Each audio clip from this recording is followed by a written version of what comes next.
It's Friday, Feedback Friday, the feedbackiest day of the week. Ha! It's Feedback Friday. Whoa, that lagged. Okay, so a few specific announcements. Well, first of all, because YouTube is weird and I cannot figure out what they're going to demonetize and remonetize and demonetize and then whatever. Help support this channel. Become a monthly Patreon, patreon.com/LeannaK. Patreon. You should become a member. Patreon, because jingles work.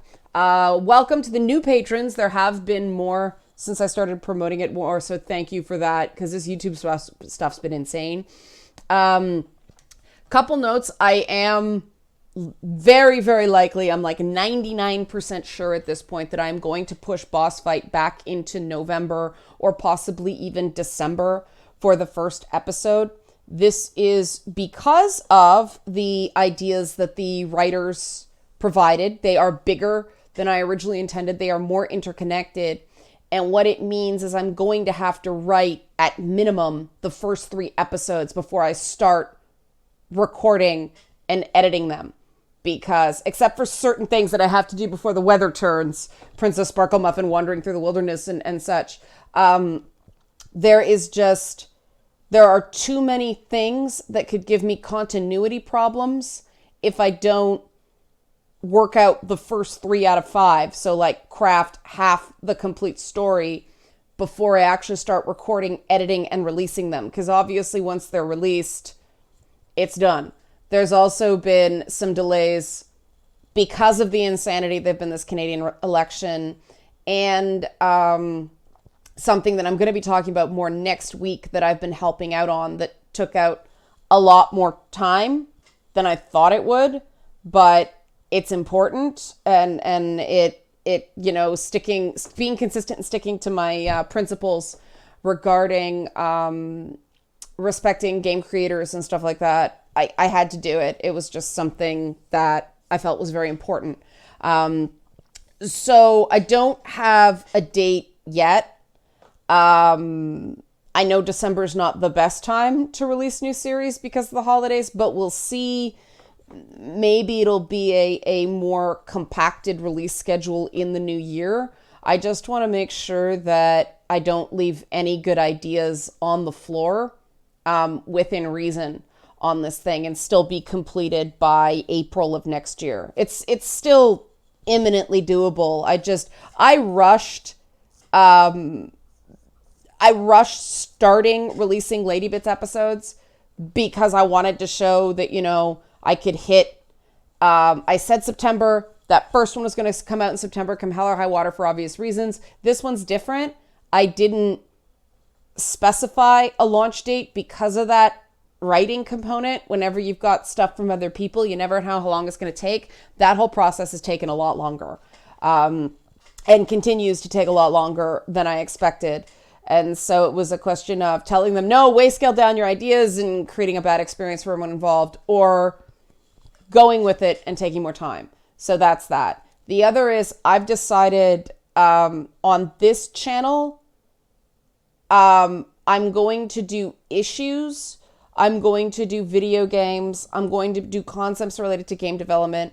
I am not going to do politics anymore that has nothing to really do with gaming. I will save that for my FU Network podcast stuff. This channel is just going to be about game stuff. And the reason why is that things about ideas, things about concepts, and things related to games attract gamers. Things connected to politics attract partisans. And I am sick of partisanship. So I tried it. I don't think it works. It doesn't get significantly more traffic than the gaming stuff does. So what I'm going to do when I don't really have topics from now on that are gaming related, I'm going to talk about game design concepts because I find those more interesting. Hopefully you will too. The specific traffic on YouTube no longer matters very much to me anymore because they muck around with the advertising stuff so much. It is a waste of time trying to figure out what YouTube wants because wait 2 weeks and it'll change. So that's not the way I'm sort of cultivating what I do on this stuff. I'm very much more interested in quality and quality discussion and putting ideas out and seeing what you guys think of them than trying to keep YouTube happy. And in light of that, the stuff on the comments on accessibility, usability, and difficulty were very, very interesting. A common comment that I want to isolate, because this seems like such a simple thing, and it's something that constantly, of all this accessibility, multiple people said the biggest visual impairment stuff they have issue with video games is font size for subtitles, and then UI design in size. So the user interface not being able to read the text because it's too small. And this is why I find these subjects so ironic, because a lot of people whose eyesight is perfectly fine have issues with this as well, because their viewing distance to their 1080p television is not where it should be. You hit 4K, oh God, it gets even worse. And so being able to increase the font size on things like user interfaces and subtitles is super important for a lot of people getting maximum enjoyment out of a game. The problem is that developers get very, very interested on whether something looks pretty to them. And so I found that interesting that people are still finding font size a complaint, because that's something that's very easily scalable.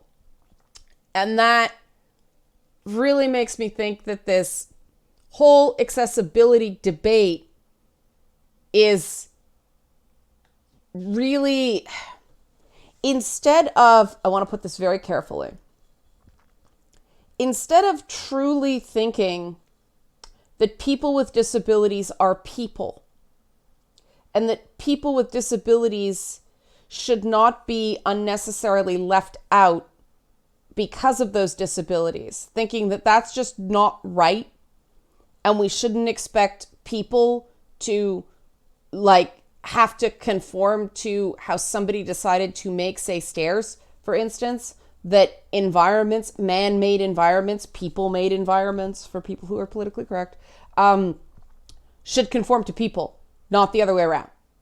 That is a philosophical belief.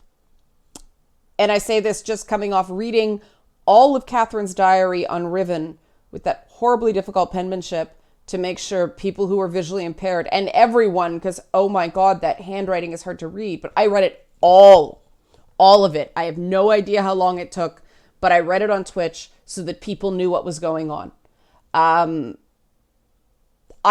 believe very strongly in that. I do not understand everything that can be done to make things more accessible, but I do believe strongly in that. That's another thing, that Boss Fight's going to be subtitled in a way Lady Bits wasn't, which is going to take longer.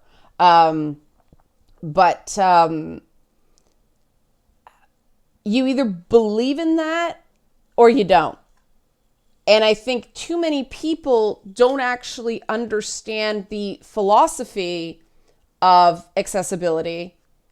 And so they co-opt it, possibly not intentionally. Possibly they think they're doing well, but it really is, well, this will make things easier for me. This will make me be able to play this game better, instead of this will make the maximum number of people be able to play a game based on not artificially cutting anybody else out of the experience. And yeah, some people could say, well, they're fully voiced games anyway, so what on subtitles?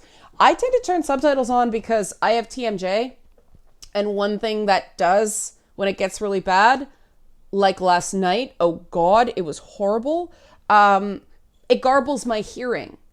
And so sometimes I can hear the sounds of people talking, but I can't make out what they're saying. So I turn on subtitles because I don't want to have the audio like super, super blasted. Sometimes it doesn't matter how loud it is. It's just like Charlie Brown's teacher, right? I can't make it out. So I need those subtitles. And especially when I'm using games to try to distract from the fact that I feel like my face is going to fall off. It's funny, as I'm talking, my jaw just cracked right there. But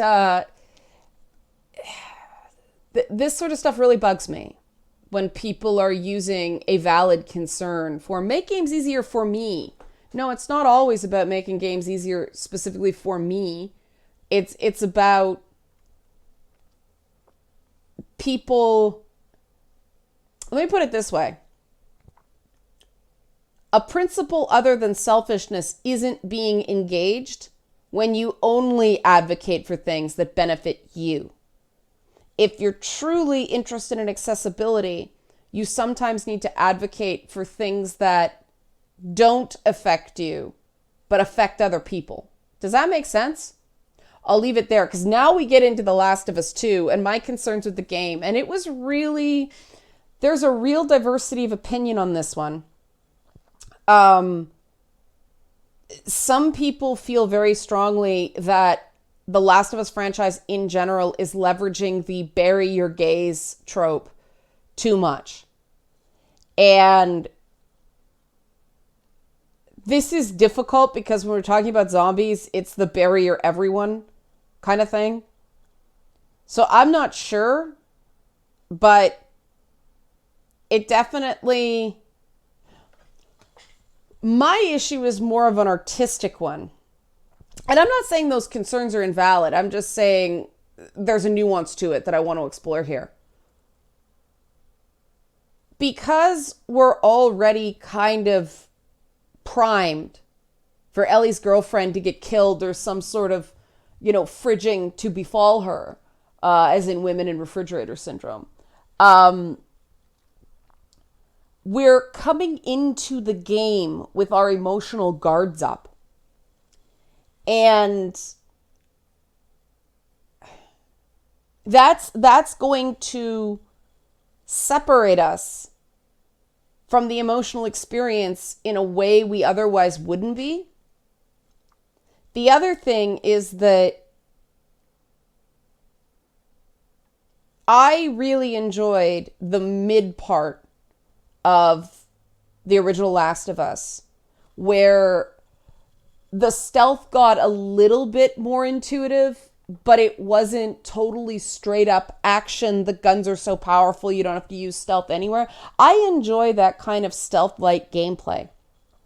And one of the things I thought was so cool about the original Last of Us was the idea that there was this fungus that was turning people into zombies. Of course, the science is more science fiction than science fact on that one, but I thought it was an interesting new take on zombies and the way they were sort of clicky, clicky, clicky. They refreshed some sort of tried and true stealth gameplay mechanics in a way that I find very enjoyable. Because there isn't the same focus on the gameplay, and this is now the third trailer. I want to be clear. If it was just one trailer that focused on Ellie has a girlfriend, I wouldn't have a problem with that. Every trailer focuses on Ellie has a girlfriend. And that's not the kind of game like I want to play with zombies. And it's not just I don't want to play this game. I think too much focus on Ellie and not enough focus on the relationship between Ellie and Joel is a creative mistake as well as a practical design mistake. Because if you want those two characters working together to beat the game, you want to make sure the focus is on them, not Joel, not Ellie, them. And, other people pointed out that even though the characters in The Last of Us, and this is a very interesting point that I'm you can hear me thinking, cognitive overload engaging. Even though Ellie and her girlfriend look kind of like regular people, there is still a titillation element to two women kissing,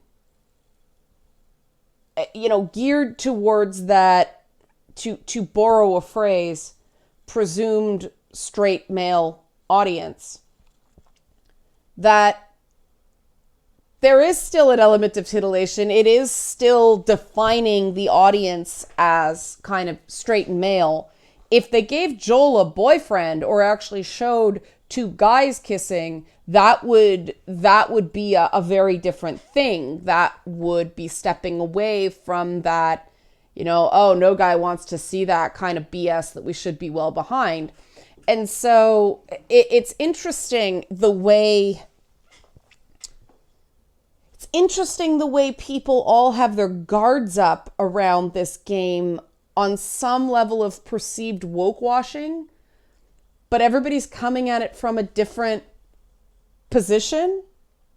And this is why I really do prefer that if you're gonna put, I don't believe that gay characters or bisexual characters or pansexual characters or gender fluid characters or any of those LGBTQ2 plus type characters, I don't think they should be treated as inherently different things.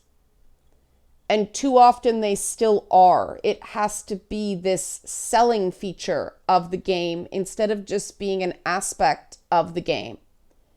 And this is really nuanced, and I'm not saying it should bother everybody. I suspect I will probably enjoy the game anyway. This isn't about the game. This isn't a criticism about the game. This is a criticism of the marketing of the game. I expect that the stuff that has been focused on in the marketing is a very small part of the game.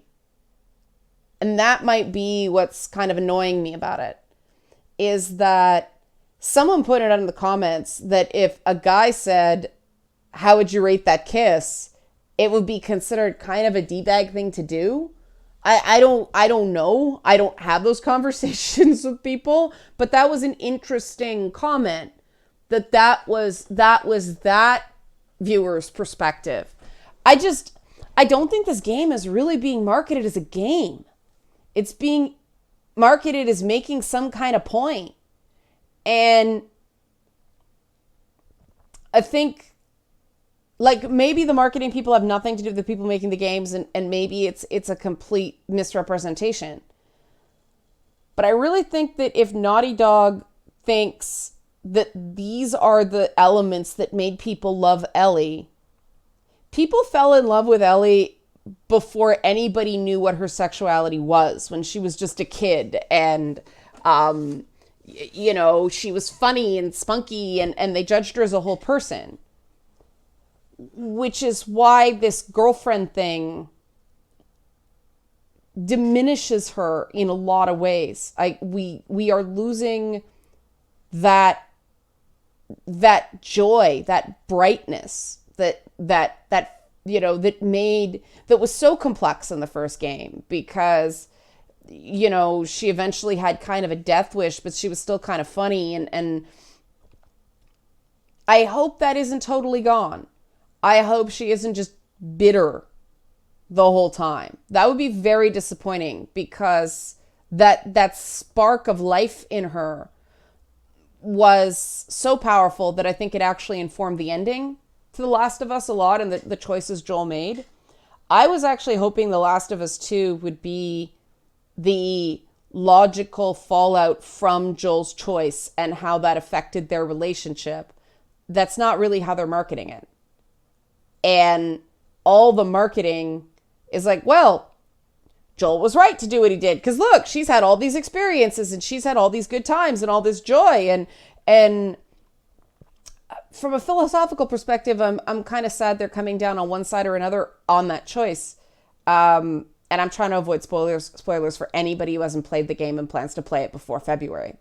But the commentary, the comments, and the diversity of them, and the fact that so many of them were so well thought out, was something I really appreciated, because it just, reminds me again that the people who write about gaming and gamers, the people who market to gaming and gamers, they really underestimate the emotional aptitude of gamers and how gamers, if it's a good story, if it's set up well, if it's well told, gamers will accept almost any kind of relationship involving any kind of person. It's when you start telling gamers what they should think and feel that you get a rebellion based on principle. Because gaming is all about don't tell me what to think. Don't tell me what to do. Leave me the choices. And I think that's a major disconnect in how these things are presented, and how gaming op-ed functions these days. What do you think? Is there something here? And if so, what specifically would you like to be seen done differently in the way games are discussed in an intellectual level? Let me know. I'm really interested. Once again, help support this channel. Become a monthly patron. Patreon. You should become a member. Patreon. Thanks for watching and have a great weekend.